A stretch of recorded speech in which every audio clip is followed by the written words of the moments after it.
Thank you. Now, thanks for having me. I'll try to keep it to 2 hours so we can just just kidding. There's a lot, honestly, there's so much to talk about, and I wish that we actually did have that amount of time or more, because there's so much to kind of cover, but we're going to keep it tight as we possibly can.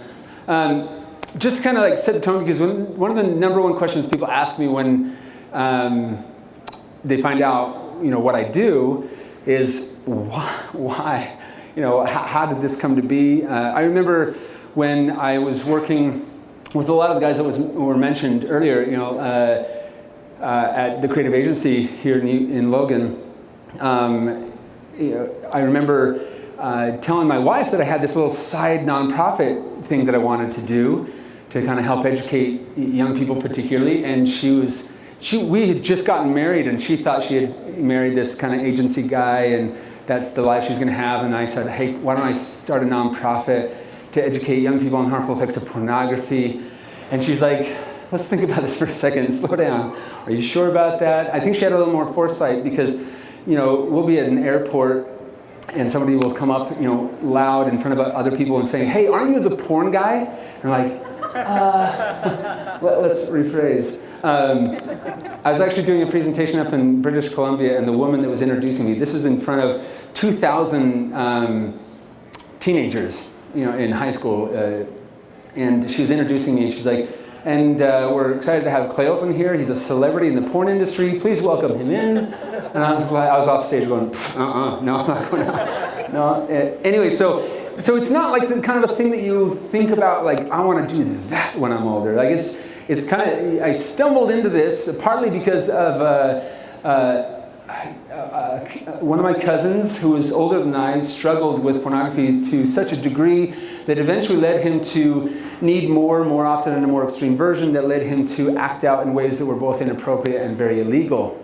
And he ended up going to prison for a number of years. And I am not at all saying that people that watch this, all of them will end up in that location. But he did, and that was really tough for him and our family. It was like a stick of dynamite in our home. And I remember that that was kind of the bedrock upon which, when I got into college and started researching what the scientific evidence was suggesting, what the literature was saying about this topic, that's when I kind of thought, why are we not talking about this? And that's led me down a path of starting Fight the New Drug. So I wanted to kind of get that question out of the way. You might have other questions along the way, and because we're such like a little intimate group, if you have questions, just feel free to raise your hand and ask them along the way. We don't have to kind of wait for a Q&A at the end, although I'll be happy to answer any questions at any time. But at the kind of crux of this, I know you guys have been very involved with our friends and your friends, our joint friends, OUR, located down south, and they're doing such an incredible work, and so much of what they do ties together with what we do, and we've been able to work together with them in a lot of ways. And when people talk about these two industries, the pornography industry and the sex trafficking industry, they often separate them in their minds, or they compartmentalize them as two separate things. There are organizations and groups dedicated to kind of raising awareness on the impacts of this group, and there are organizations and groups dedicated to raising awareness on the impacts of that. But what we are discovering more and more is that these two entities are not in fact these two categories are not in fact separate. They are in fact one effort, and that is the sexual exploitation industry. In an effort to help bring us up to speed, I would like to spend some time on understanding how pornography is in fact harmful, or how, because one of the questions you ask is like, how could somebody get to a point where they would be doing the types of things that we read about and hear about in the sex trafficking world? And although our dialogue is not going to be exclusive to how pornography influences that market, because it influences so much more than just that, I do want to kind of help us connect the dots there throughout this presentation. So I think it's important that we understand that pornography is in fact harmful, and research is proving it. See, that last line is kind of new. We didn't always know that research was there was evidence to suggest the potential risks of viewing pornography and how that can impact individuals, relationships, and society. That wasn't something that we knew about for a very, very long time. In fact, if we go back in our history, we'll see that we got a lot of things wrong with a lot of different subjects and topics. For instance, check out this ad for cocaine toothache drops for children back in the late 1800s. This is like a real ad for children. How many of you have kids? You guys are young, you have kids, right? How many of them have ever had a toothache before? No fun, right? And how many of you gave your child responsibly some cocaine to relieve that pain? No. It doesn't happen anymore, right? You did? Yeah. Did it work? I'm sure it did, right? Yeah, it was amazing. They forgot about the pain. They forgot they even had teeth. It was amazing. It worked, right? They were really productive for about 36 hours. Yeah, exactly. They were on fire. So this definitely is something that we no longer do. Because why? Because we finally figured it out. We finally discovered that cocaine was harmful, that it could lead to a lot of challenges in one's life, that it should cost more than 15 cents. We kind of learn and we progress and we move on, right?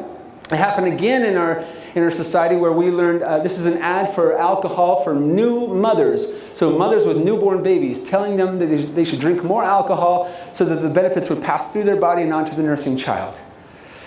We no longer do that one either anymore because we finally figured out that that was not healthy. Science discovered that. And then not so long ago in our history, doctors used to prescribe smoking as a way to soothe the nerves and clean out the lungs.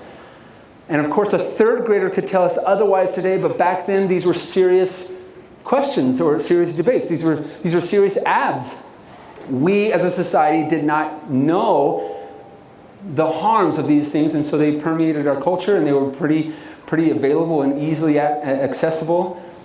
And they led to a lot of challenges in a lot of ways. Until we discovered it, we modified our approach to those issues, and we moved on. You see, in each and every case, science has to catch up with truth. Truth is constant. It was and it will be and it has been. But see, science has to unearth that, figure it out, discover it, and then shed light on that. And then society often has to kind of catch up with that science. And that's the process. And the reason I'm telling you all this is because we are in a similar learning experience today in our history regarding the subject and topic of pornography. You see, pornography, through studies and research, we now know that pornography is impacting us in three main ways. It's impacting us neurologically or individually. It's impacting us relationally and in our connection and in our intimacy. And it's impacting our world, our society. And we want to kind of cover each one of these topics briefly. Normally we'd spend a lot more time in these categories, but I'm going to try to be as brief as possible. So let's talk about the brain. For the sake of this conversation, I'm going to skip this video, but I've been around the world speaking to some of the world's leading experts in neuroscience, on the impact on relationships and individuals. We've been to Japan, we've been to Germany, we've been into the UK, we've been all over the United States speaking to these experts, these neuroscientists, these researchers. And we've actually gathered a lot of that data. We've filmed many of them, not all of them, many of them, and so many of them are found on a website. You can actually watch some of the interviews on a website called truthaboutporn.org, which is one of our websites. You can go check that out. If you're one of those individuals that really want to know deep down what the literature is saying, this website, you can dive into the peer-reviewed data. You can look at all the studies that have come out on this, and you can kind of devour kind of dive deep into the research that's coming out and hear it from the researchers themselves. But for the sake of time, I'm going to skip that video. And in that video, and the neuroscience community, because I want to start with the brain. Let's talk about the brain for a little bit. They talk about the fact that the brain is, they have this word called neuroplasticity. Does anyone know what that word means? Neuroplasticity. Neuro means brain. Plasticity means changeability. So it's the fact that the brain is changing. We used to believe that the brain stopped changing at what age? It kind of became fixed at what point? Early 20s, right? Early to mid 20s. And then we discovered neuroplasticity, and we discovered that the brain is a lot less like this and a lot more like this, meaning moldable and changeable. And if we want to get literal, it's actually a little bit more like this, which is tofu, which is what they say the brain feels like. But we're not talking about texture. We're talking about the fact that the brain is constantly adjusting and molding and adapting and rewiring according to what we consume on a regular basis. So, I mean, this is a good thing. Neuroplasticity is a good thing. If we want to learn how to play a musical instrument or learn how to play a sport, our brain is going to adapt and get better at doing that over time as we practice and rehearse, and our brain rewires to be more efficient in those areas. So this is good news because it allows us to continue to expand and grow and learn. But this same neuroplastic process can impact us in negative ways as we introduce ourselves to addictive patterns in our lives or addictive behaviors, or we start learning negative things. Our brain will start to adapt and rewire in those categories as well, and start to adjust according to what we're consuming on a regular basis. In fact, if we look inside what they call the reward pathway in the brain, this is getting a little sciencey, but follow me for a second. If we go inside the brain, inside what we call the reward pathway, this is where we get rewarded for doing things that we enjoy, things that we like. We have these neuroconnectors and neurochemicals like dopamine, epinephrine, oxytocin, serotonin. These chemicals flood the reward pathway, and it makes us feel good. It makes us, want to repeat those behaviors. So think about the things that you like to do. What do you like to do?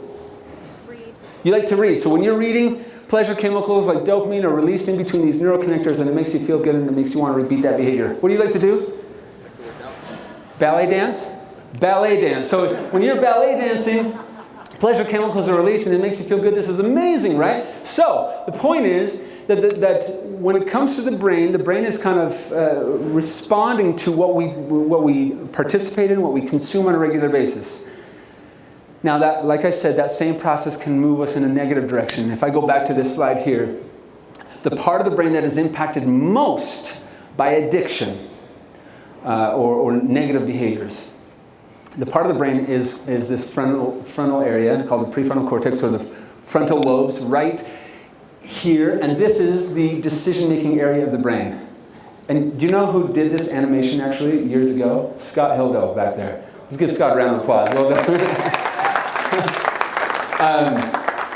So this is the decision-making area of the brain. This is where we think through logically situations and scenarios to make better decisions that are going to bring us to a place that we want to go, that are going to make us more happy. And this is the part of the brain that addiction impacts the most. So it's no wonder that addicts of any type struggle to make healthy decisions, because the part of their brain that is responsible to help them through that has been changed, rewired, and altered over time in extreme cases. So this is the process of addiction. And individuals that develop addictions or compulsive patterns in their life, they need more frequently, and a more extreme version of what they had been feeding themselves or what they had been kind of consuming or participating in, just to maintain a level of normality, just to kind of sustain a feeling of normal. If they don't continue that process, they start to feel or go through things like withdrawal effects, or they start to feel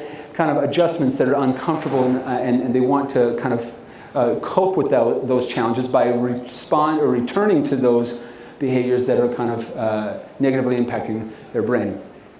Now, this is Valerie Voons from Cambridge University, so this is in the UK. She's probably the world's leading expert on this subject, and she's done a lot of research. She spent most of her career researching addiction, and then she found that she started to kind of look at what was happening for sexual compulsivity and sexual addiction, and she found that there are clear differences in the brain activity between patients who have compulsive sexual behavior and healthy volunteers.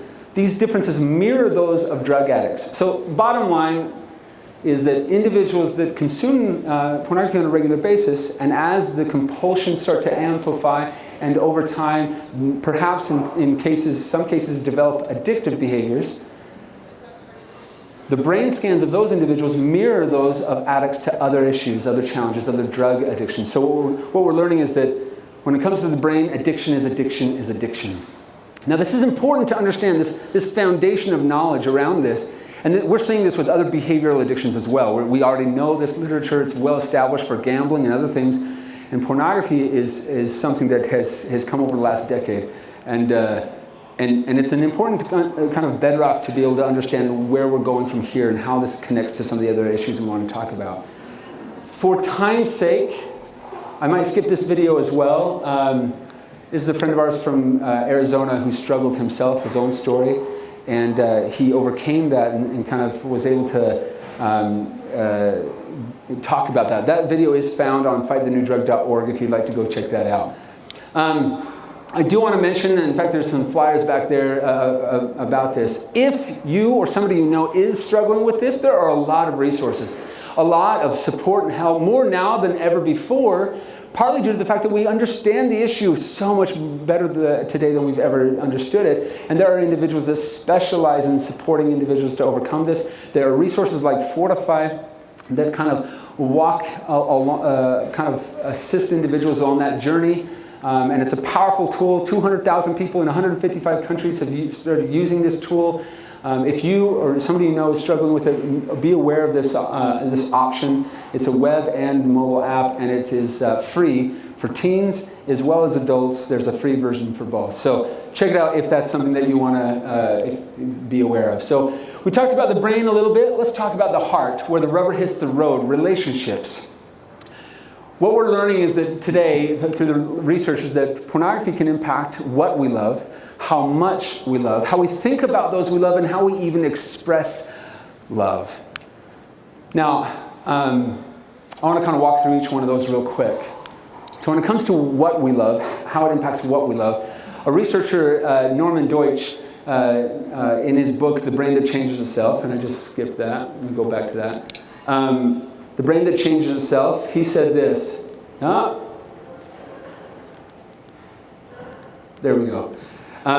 He said that sexual tastes are molded by an individual's behaviors. Let's go to that right now. So basically what we consume on a regular basis can actually change biologically, neurologically, can change our appetites, our interests, what we crave, what we desire over time. Now that's interesting, because as we consume material, a certain type of material, that can actually adjust and change our preferences over time. And that'll be more relevant later as we talk about some of the other challenges. Dr. Gail Dines out of Boston said that thanks to the access of and ubiquity of the internet, boys are now being raised on cruel, violent porn, and given what we know about how images affect people, this is going to have a profound influence on their sexuality, behavior, and attitudes toward women. Now we see this in the messages. We literally get hundreds of thousands of messages into our organization every year. And a few of those messages have come through recently saying, this boy said that, please help me. I've been desensitized by porn. The stuff I used to watch no longer works. Now I need violent fantasies. Please, I don't want to be that way or this way. How does one get there? How does one get to that place where that's a desire or an interest for them? A young girl wrote saying that pornography has made me react positively to non-consensual sex and violence against women. Again, how does one get there? Is that where it started, or had they been conditioned over time through what they were consuming? According to what we are seeing in the literature, it's far more of that conditioning process that's occurring through online internet pornography. So it's impacting what we love. It's impacting how much we love. And this is some interesting research. A meta-study, which is the highest standard of study because it's literally an accumulation of multiple peer-reviewed studies from multiple institutions. They analyzed over 40 studies, and they found across the board that individuals that consumed pornography on a regular basis experienced a significant decrease in satisfaction with their real partners or their real relationships. Now this is significant because, of course, this is going to have a profound impact on our societal structure. This is going to have a profound impact on individual relationships and the sustainability of those relationships over time. And then, of course, this is impacting how we think about those we love. This is Terry Crews. He's been very open about his own struggle with this, and he said that pornography changes the way that you think about people. People become objects. People become body parts. They become things to be used rather than people to be loved. I literally had to go to rehab for this. turning everyone into a collection of body parts rather than people with thoughts and feelings and desires and ambitions. Now, I just want to, does anyone recognize this couple here? I'm going to try to, darn it, I didn't get there. The Gottmans, do you guys know who the Gottmans are? The Gottmans, yeah, you know who the Gottmans are. So the Gottmans have an institution in Seattle, Washington area. They're literally considered to be the world's leading experts on relationships. They have a 94% success rate in identifying whether a couple will be able to survive or get divorced. They're very accurate in their institution. They've seen thousands and thousands of couples, and for years they were silent on the topic of pornography, saying, you know what, look, to each their own, right? Until, after reviewing the literature and after seeing thousands of clients struggle with this, they finally broke their silence and came out with an open letter to pornography, wherein they said that we are led to unconditionally conclude that for many reasons, pornography poses a serious threat to couple intimacy and relationship harmony. So when experts of that caliber, including the researchers, neuroscientists, start to come out and talk about the potential risks and ramifications of pornography consumption in our society, it leads us to kind of start to back up and start to really take a hard look about our patterns and behaviors in our culture. I think this is interesting. It's worth at least bringing up. A study was done in 1992 by the United States Health and Wellness Association, where they were measuring among men sexual dysfunction, so a lowered libido or erectile dysfunction. And they found in 1992, 5% of men ages 18 to 59 were experiencing some level of sexual dysfunction. Okay, that actually is not surprising at all. 5% of men, 18 to 59. When you get to that older age category, like the 50 to 59, it's going to start to become more and more common. That's when it starts to impact some individuals. So it's like, okay, that's a very normal stat. 1992. Let me ask you a question. When did the internet come into your homes? When did you get internet? For my home, it was last year. But for you guys, when was it? When did you get the internet? Late 90s. 90s? Late 90s? When was it? Early 2000s. Early 2000s? Okay, so about 1993 is about the earliest that people started to bring it into their home. Mid-90s, late 90s is when it became a lot more common. So this was pre-internet. A study was done in 2012, internet full steam ahead, where they found that 30% of men ages 18 to 25 were experiencing some level of sexual dysfunction. 25. They didn't even go to the older categories. Like, we're talking 18 to 25. And then 2 years later, in 2014, a study was conducted finding that 53.5% of men ages 16 to 21 were experiencing some level of sexual dysfunction. Now this is correlational data. This is not causational data, but nonetheless, it's an interesting trend. In fact, it caused one of the leading researchers at Harvard Medical School, Dr. Morgenthaler, to say this: it's hard to know exactly how many young men are suffering from porn-induced ED. They even have a name for it. But it's clear that this is not a new phenomenon, and that this is a new phenomenon, and that it's not rare. So again, this is impacting so many aspects of how we engage with our loved ones. I might come back to this. I just know that we have short time, so I want to make sure we get through all the content. So pornography is impacting what we love, how much we love, how we think about those we love, and how we even express love. Now, at Fight the New Drug, we tried to kind of come up with a slogan that would help illustrate that to an audience that thought that pornography was no big deal, it had no impact on individuals, it had no impact on relationships, and that it was no problem. And so we came up with a phrase, repeating that word on the far right, called Porn Kills Love, and we launched a t-shirt. I literally thought, no way is anybody going to buy this, this shirt. It's loud, it's bold, and over time, a movement started to develop where hundreds of thousands of young people from across the world were starting to kind of gravitate and say, we can do better, we need to do better, and kind of owning this movement for love. And it was inspiring, it has been inspiring to watch all their stories come in and the efforts that have been happening all over the country and the world.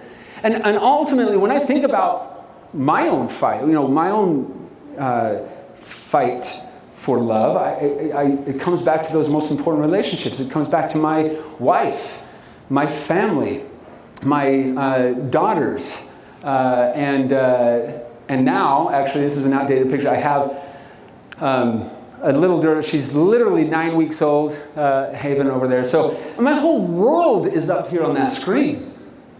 And if I knew of something that could possibly come in and disrupt or challenge or harm those most precious and intimate relationships of mine, I'd A, want to know about it, and B, I'd want to do something about it and help others understand that too. And that's what we do to help individuals. So we talked about brain, heart, and now let's cover the world. And this is where this connects a little bit more to things that your organization has been involved in for a little while with the Malouf Foundation. By the way, the Malouf Foundation is so cool. You guys are part of an organization that cares so much about doing good and making a dent and being a part of the solution that it's not just kind of writing a check to help. It's actually engaging in the process and supporting awareness. And I couldn't be more proud to know you guys and see what's happening there. So congratulations on that, for sure. But let's talk about this. Let's talk about the world. And we could spend a lot of time here. I want to just mention, this is kind of like building blocks. We need to understand how this can impact individuals. We need to understand how this can impact how we view others and how we can turn them into, kind of change and objectify those around us. And then it can start to answer some questions on how individuals can get to the point that they would act out in ways that are extremely harmful and detrimental to our culture and society. A study by NYU and the University of Arkansas found that 88% of the most popular consumed films, pornography films, 88% contained physical and aggressive violence in many cases, but aggression toward women. Not okay, not in any stretch of the imagination okay, and yet that is the appetite, that is the consumption of the standard, that's the most popular content that's being consumed on a regular basis. Now step back, how does that shape an arousal or sexual template of an individual? How does that warp? How does that change what they desire and what they need and what they crave and want? Well, again, according to the research, this is kind of definitely the connecting the dots. How does one get to the point where they say, the stuff I used to watch no longer works, I now need violent fantasies? This is kind of connecting those dots to understand that what we're consuming on a regular basis is having a profound impact. And who's consuming this, by the way? This is across the board, but who's consuming this? A lot of it. Youth, teens, at a very impressionable age where the prefrontal cortex is still in the development process, many of whom have no context as to what is healthy and normal and acceptable in any format. We get emails from 8-year-olds, not forced by any parent, saying, please help me, I don't know how to stop, this is consuming my life. 8-year-olds. Now, I'm not saying that's like every 8-year-old, but we get those, and we get 9 and 10 and 11. This is in an age where they have no context. And absorbing that material at that age, how does that shape their attitudes and perceptions over time to relationships? How does that impact their capacity to hold and sustain relationships? You can kind of see where this is going. 88% of the material found physical aggression and violence to women. And that is having an impact. Here's a quote. It said, I gradually became desensitized to more extreme, brutal, and degrading videos. That hurts me because I'm a sensitive and an empathetic person and would never want anyone to suffer, especially not girls or young women in real life. It is devastating to get accustomed to practices you would naturally find disgusting and inhumane. I'm on probation for sex offense involving my little brother. I want to change. I don't want to go to jail. 15-year-old boy.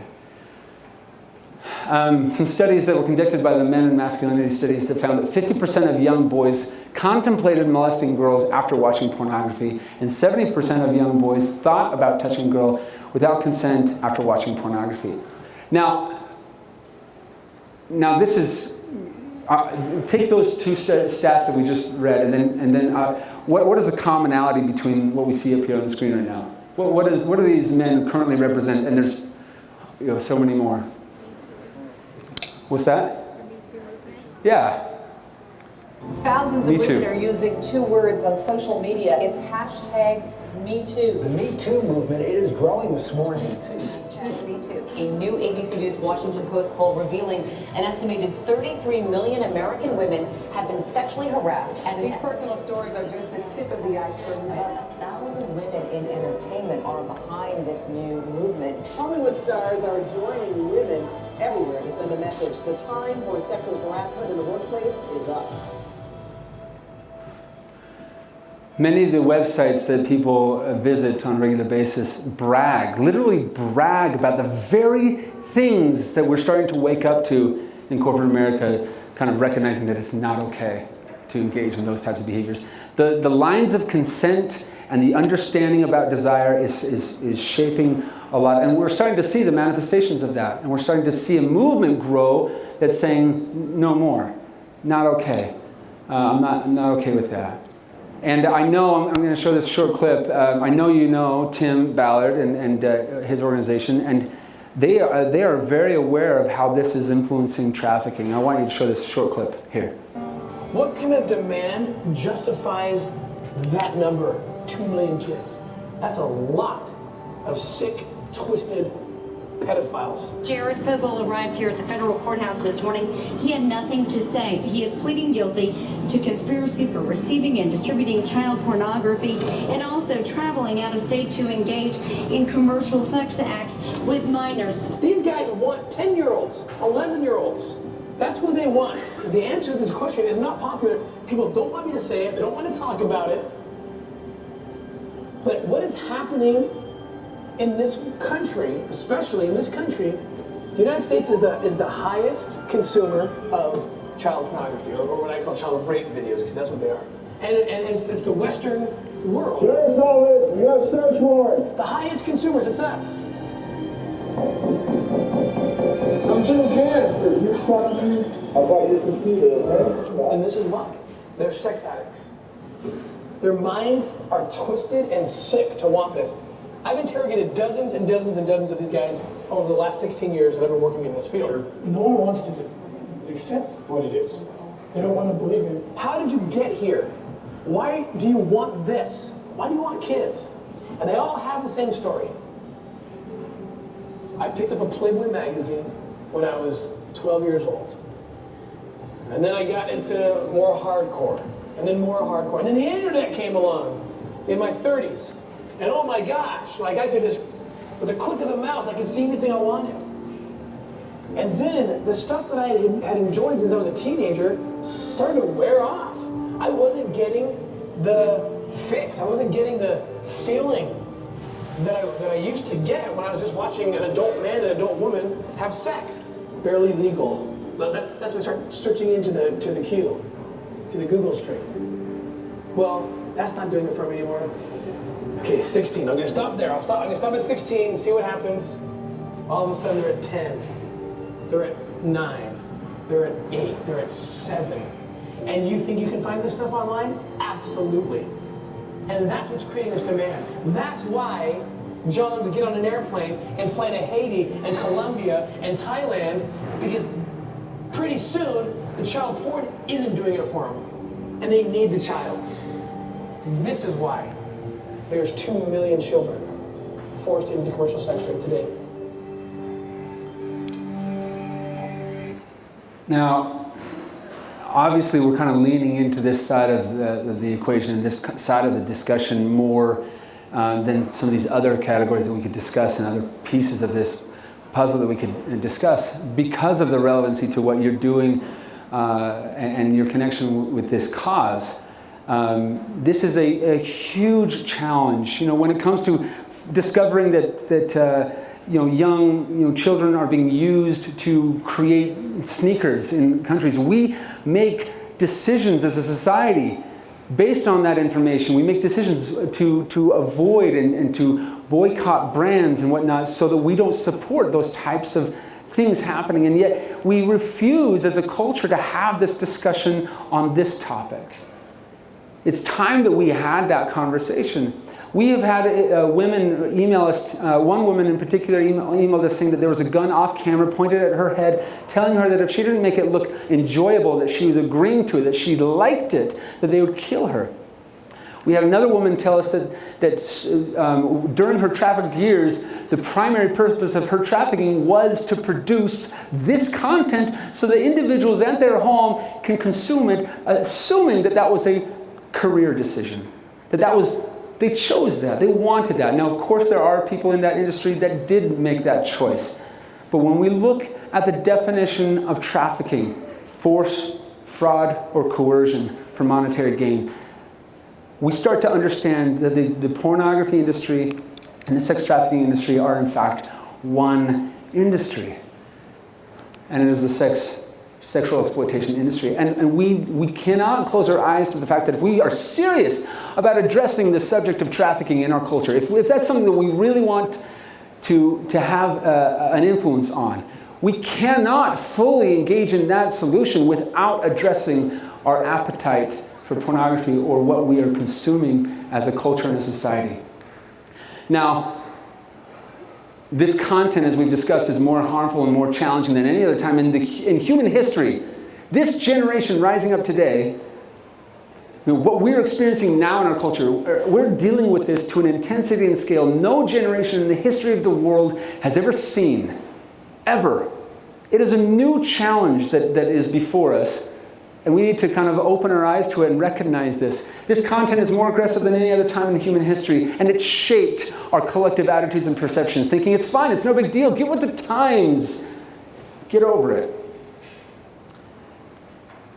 And that's shaped our world. And if we do nothing, if we sit idly by and say, you know what, to each their own, if we're kind of like, if we don't do anything about that, we know neurologically that the demand for more aggression, more hardcore, more frequently will continue to escalate.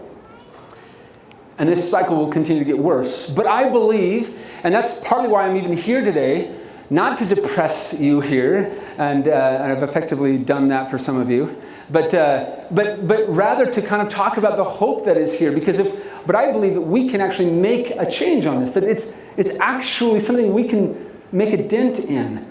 And it starts with education and awareness, understanding what in fact is occurring, what in fact the potential risks and challenges are, which will in turn change not only our own, but the attitudes and perceptions of those around us as we open our mouths and start to have dialogues and conversations on this subject, which will in turn change our world.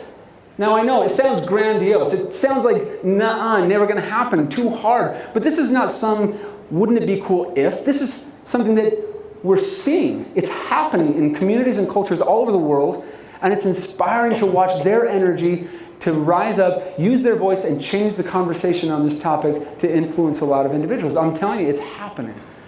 Now, we're not alone in this, and when we talk about the solution and the change, we talk about the fact that, this is one of my favorite quotes, the secret of change is to focus all of your energy not on fighting the old, but on building the new. So the question is, what are we building? What are we creating? What are we working toward? And for us, at Fight the New Drug, it's all about fighting for real love and real connection. Fighting for those that struggle and need support and help. And fighting for those that don't have voices and are being victimized. That's what we fight for. That is the movement that we run and we are committed to. And we're not alone in this. There's a lot of individuals kind of coming out and being and raising their voice and being a part of this movement and using their platforms and their influences to create change, to change a conversation. And regardless of whether you have political influence or a lot of money or have a platform, your voice has a profound influence on not only on your own life, but on the lives of those that are around you. And yeah, when you start to see Russell Rand and Pamela Anderson and Chris Rock started to come out and vocalize their concern with pornography, not only in their own lives, but in our culture, then you start to kind of say, okay, what's going on here? So there's a lot of people kind of coming out. And it's not just celebrities, it's not just people, but it's also agents, government agencies. In fact, how many states have declared pornography a public health risk as like a declaration, as a resolution? Anybody know? Did you know that Utah was the first state to pass that resolution out of all the states? Utah was the first. Now how many are there? Any guesses? 37. I would love it. We're getting there. Not yet. 16. 16 states have now declared pornography a public health risk. That's huge. And now we're starting to see certain legislation. Now, my organization, we're not legislatively focused. We're not religiously affiliated, but there are organizations pushing these bills. And one of the bills that just passed here in Utah is that from now on, in all sex education courses throughout the state of Utah, they have to include the potential risks and harms of pornography, which is a huge step. And other states are now starting to look at that as well, as a kind of a well-rounded look at these challenges for youth. So I want to say something before I get into these 3 things to remember and wrap up. I want to say this. We've talked about how this can lead to some really dark places. I want to make sure it's understood that it doesn't lead to that dark of a place for every person, of course. And there is a whole topic that we haven't gone into that had we had time we would have, and that is the fact that a lot of individuals struggle with this. A lot, male and female, a lot of people struggle with this. And we get emails coming in saying that they feel like they're a bad person, that they're broken, that they're pervert. They use so many words to describe themselves as they kind of are dealing with this. And shame is such a toxicity to this challenge. And if we're serious about supporting, so there's a topic of addressing this on a cultural level, and there's a topic of addressing this in the relational or the individual level. And we haven't spent a lot of time there, but I want to say this, that if somebody you know is struggling with this, we need to respond with love, compassion, empathy, and encouragement to overcome this rather than judgment and shame. That will only make a complex issue much, much worse.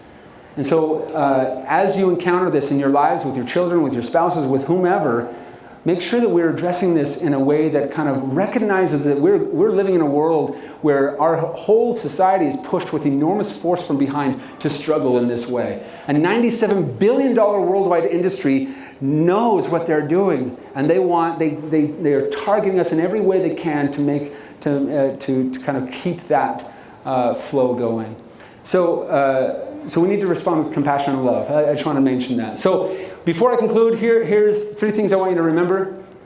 Number 1 is that pornography can be harmful and it can impact individuals, relationships, and society. Remember that. There's a lot of resources you can go to, truthaboutporn.com or .org. You can go to Fight the New Drug. There's a lot of places you can go to continue your education on these areas with much more detail. Number 2 is remember that recovery is real. Recovery is real. We didn't spend a lot of time on that, but it is so real. Brain scans of individuals that had struggled for a long time show the kind of rewiring process that can occur. We're seeing it literally. We're seeing it in lives. We're seeing so many stories of successful overcoming. And so there is hope for those that are needing support and help. And number 3, your voice matters. It matters a great deal. One of my favorite quotes in the whole world, it might be my favorite quote, to be honest, and it is this, by Edward Everett Hale. He said that I am only one, but I am one. I cannot do everything, but I can do something, and I will not let what I cannot do interfere with what I can do.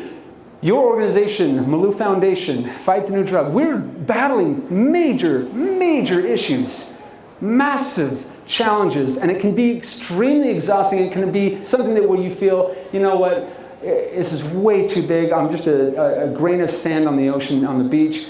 What could I possibly do?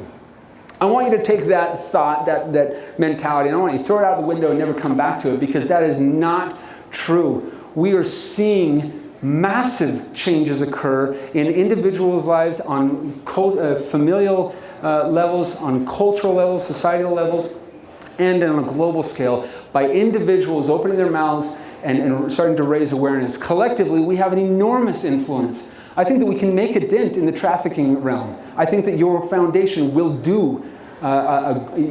is having and will continue to have a great impact in that space. And I think collectively we can actually make a difference. And so I appreciate your time away from work. I know you've got to go back, but thank you so much for taking the time out of in your afternoon. And that's all I have for you. Thank you.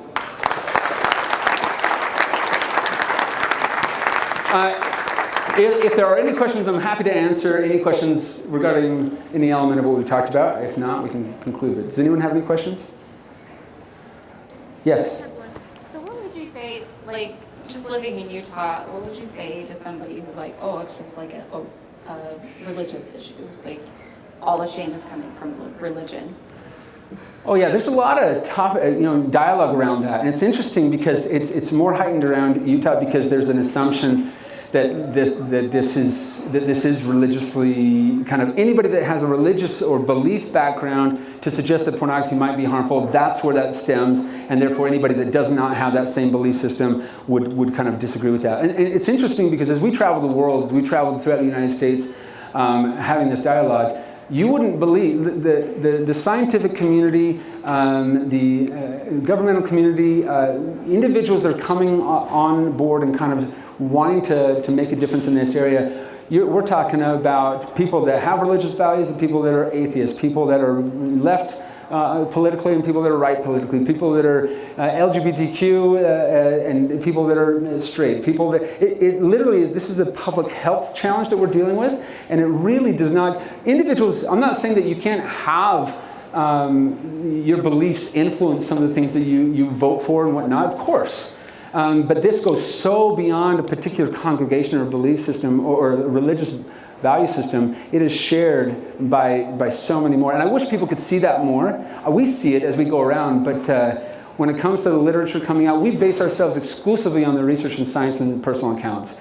We don't bring any of that other stuff in the moral argument or any sort of like legislative kind of push. That's not. We don't bring that into our into the discussion here. But to answer your question more directly, what would you say to somebody that has that thought that, hey, this is just a religious kind of thing? I'd say, hey, totally understand kind of why you might think that. Let's get familiar with the research. Let me send you a couple links. Let's talk about this. Let's have an honest dialogue where we can kind of check that at the door for a moment and just look at the literature around this, because there are literally hundreds of studies that have been coming out, and more so in more recent years, over the last decade, 10 years, 5 years, we have seen an explosion of research in this category coming out from institutions all around the world, and it's becoming more and more overwhelming with regard to what the evidence and facts are. So we don't need to kind of convince people we can simply kind of look at the research, and we can simply point there. Truthaboutporn.org is a great place. We can look at some of the research that's coming out at the National Center on Sexual Exploitation website and many others to kind of say, this goes beyond that. Of course, that influences perhaps your own beliefs or your own perspective on this, but it goes way beyond that. Good question. Any other questions? Yeah. One of the stats that you shared were about men, how it's influencing men. Do you have research to talk about how it's influencing women? Yes, great question. So the impact on women. It's interesting that women oftentimes start from a different angle. So when it comes to, first of all, this is very prominent among females. So the idea that this is a male issue, we need to start to let that crumble and understand that this is very much impacting males and females alike.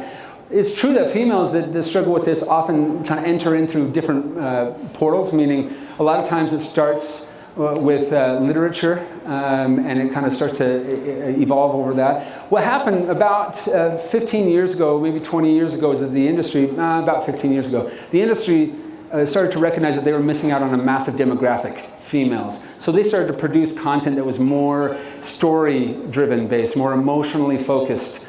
and they started to see an increase in that. But here's what's interesting. What we're finding is that individuals, male consumers and female consumers enter into different points, but over time, as that pattern continues and gets more compulsive in their viewing habits, they start to kind of move into kind of a similar genre. And even the females are starting to consume over time more aggressive and more hardcore content that is even kind of degrading and detrimental to the female gender, but that over time they start to kind of gravitate more toward that. But to answer your question, about 30% of addicts, those that classify themselves as addicts, are female, and that number has skyrocketed in the last decade, and it's continuing to grow. So this is a huge issue among both genders. Any other questions? Yeah, Jake. What are the things that start people into pornography addiction, and what can we do to help kids avoid those things? Okay, yeah. So first of all, there's a natural biological drive and curiosity for sexuality. So a lot of the drive is just natural, and they shouldn't be shamed for having an interest in sexuality or sex. And that's important. When we talk to young kids about this, when we talk to parents about addressing their children, we need to make sure that we recognize the beauty and the wonderful aspect of our lives that is sex and sexuality in our close, intimate relationship, and we can't send the message that that's not a healthy. That's not healthy to have interest in that. It's about navigating that, and a lot of parents don't want to have that conversation. And by the time they do have that conversation, kids have been, headfirst into a lot of material that's definitely kind of shaped and warped to a lot of their understanding. So we need to teach kids about healthy relationships and healthy intimacy before we start talking about the counterfeits of those, so that they can have the context of what is healthy and what is unhealthy. Kids are going to be curious. We get reports all the time of kids in elementary schools sharing pornography on the bus, sharing pornography around, because it starts off as just like curiosity. A good friend of mine called me up in tears because her daughter at 9 years old had been consuming hardcore pornography for about a month straight. At this point, maybe a month and a half straight, every single night with using their family iPod. They were under the impression that she was listening to music, but somebody had mentioned something at school, and she got curious and she started looking at it, and it's really been a challenge ever since that time, as they've been dealing with kind of what that led her to, and her desires at that point. So to kind of come back to your question, this is something that is a natural curiosity. Pornography kind of portrays as this counterfeit to that, and it's so accessible, so easy, and a lot of parents, they say, well, I'll teach them everything they need to know at 16 or whatever. It's like, how many of you had the birds and the bees talk? Like that happened in your home? Parents sat you down and you talked about that. How many of you actually never had that talk, ever? Wow, okay, I have another presentation, just kidding. No, holy cow, that was like over half. Never had a talk. And at your age, at the time that you were growing up, I don't know how old all of you are, but where did you learn? Friends? Maybe school program, right? Which is like this very specific time. It was during this time. So any curiosity before or after that, you couldn't really kind of explore it except through your friends. How are they learning today? What are they doing now? Well before any school program comes along. Well before they even dare ask a friend, and way before they engage with their parents. Where are they going? Internet, Google. And so we tell parents, look, we no longer have the luxury to sit idly by. We have to engage, because if you don't help educate your children about this, the industry will, and you're not going to like what they teach them. So coming to them in age-appropriate ways, there's a whole packet on our website called Parent Guideline. You can download it. That will kind of help you understand, because that kind of opens up a whole category of like, how do I bring this up? When do I bring this up? And it's a longer discussion. I'm happy to share that. Go to our website and download that document to help you kind of go through that process. But again, we need to not shame them for having these emotions. We need to just help them navigate a more healthy path to understanding these details and the realities of the world they live in now. Does that answer your question? Okay, any other questions? Yeah, Keegan. Yeah, so I know with youth, a lot of what they hear maybe from their teachers or their parents isn't as influential as what their peers are saying. And I know a concern of yours has been being the poster child, and as you get older, it might be less relevant coming from you. What do you do at your organization to make sure that the message Stays young? Well, first of all, surgery. Just kidding. No, I absolutely. Like, I actually don't do a lot of team presentations anymore for that very reason, because we need to keep this kind of, that peer-to-peer approach has profound influence and impact on young people. So at Fight the New Drug, I'm like the grandpa right now at Fight the New Drug. Like, we hire younger, particularly in the presenting categories, anybody that's going to be presenting to youth, we hire young individuals to be able to have that connection stronger. And we produce the content and media in a way that is more relevant to the way that they're engaging with content. And we post it through platforms that are more relevant to them. So it is important for us to come at that angle. Parents are the tip of the spear, though. Let's not make any mistake on that. Parents are the tip of the spear. They need to be the one driving this education and awareness. We provide a supplemental kind of support to add and value to that, and particularly as they get older into the high school and junior high and the young adult category. But parents are the tip of the spear. We try to keep things young because it does matter. And if they can hear it from kind of in multiple sectors, from teachers through media that they consume, through, if they can hear it through multiple angles, it's going to help navigate them a lot more. Good question, Keegan. Any other questions? Yes? What's been like the most impactful this whole time? I'm sure you've probably had a lot of impactful moments, but do you have one that stands out to you the most since you've done it? Impactful moment. Like heavy impactful, or like awareness kind of bringing, or like anything? Anything. I guess it stands out the most to you. That's a really hard question to answer. I'll answer it broadly. Maybe I'll share one experience. We have just seen, and no credit to us or me or anything of that nature, but all the credit to the, I always say that I didn't start a movement. The electricity and energy and hunger for information existed. We simply put a name to it and kind of organized it a little bit. Like, that's all we did. But the interest was there, and the efforts of the fighters, our fighters, out there, or individuals kind of making their dents in their communities, have been profound. And I could spend 2 hours going through, way more than that, just story after story of individuals that have just done some incredible things in their area or in their home or whatever to influence individuals. I've also had experiences where it was kind of like this shockwave of reality, of like, holy cow. I was doing a presentation at a middle school, actually here in Utah. And this little girl, a 6th grader, came up to me after the presentation, and she said, and this is like in earshot of her peers, 6th grade girl. I don't know how old that is. How old is a 6th grade girl? Okay, so she came up to me, and in earshot of her peers, in tears streaming down her face after the presentation, she said, "Thank you so much.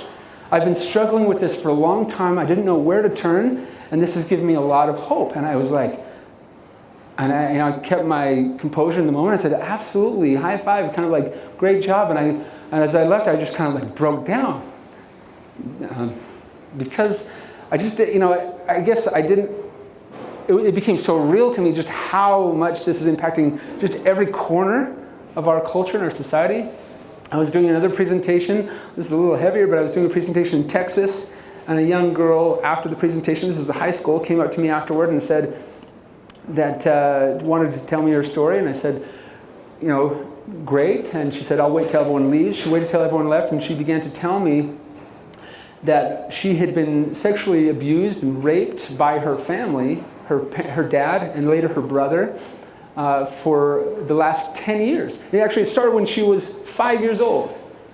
And I'm sitting here listening to this going, oh my goodness. And I got her in touch with the proper people that could carry that torch to help her. I then left that presentation kind of like feeling the weight of that. I went to the next town over to do a presentation that same day with another school. I was on like a mini tour. I got to that school, I did the presentation, and a young girl came up after, said, this same day, said, I want to tell you my story. I said, okay, that's fine. She said, I'll wait till everyone leaves. Everyone left. She told me almost the same story of being sexually abused by her family, and how they were groomed with pornography to kind of show them what to do and how to do it and what not for a long time. And these are the moments that kind of like make me say, okay. It's silly that we're allowing these things to happen, and what's contributing to these things. And pornography is not the only contributor, but it is a primary contributor. It's like saying that smoking tobacco is not, it has no impact on smoking cancer, on lung cancer. It's such a primary contributing factor to that we've got to start recognizing the links, and we've got to start doing something as a culture and as a society about it. So to answer your question, there's so many positive stories, and I didn't share those a lot with you. And there's some really eye-opening stories that have shaped my passion for this cause over the years. So thank you. Okay, I think we'll conclude here, but thank you guys so much, and I appreciate it. And one last thing, I'll mention this. We are releasing a 3-part documentary series that will be primarily used to educate young people, young adults, and individuals like yourselves on the potential risks of pornography. Each episode is a half-hour long, focusing on the brain, episode 1, 2, the heart, 3, the world. And those are going to be released on the 12th of this month. Right now is our No Porn November campaign. We do it every year. It's our 5th annual No Porn November campaign. And we release a lot of material and content this month. And if you want to get involved, go to our website, find out more. There's a lot of resources on how to have conversations with your spouse, how to have conversations with your kids, how to deal with this, and education on this topic. So get educated, get informed, and help spread the word. Thank you guys so much. Appreciate it.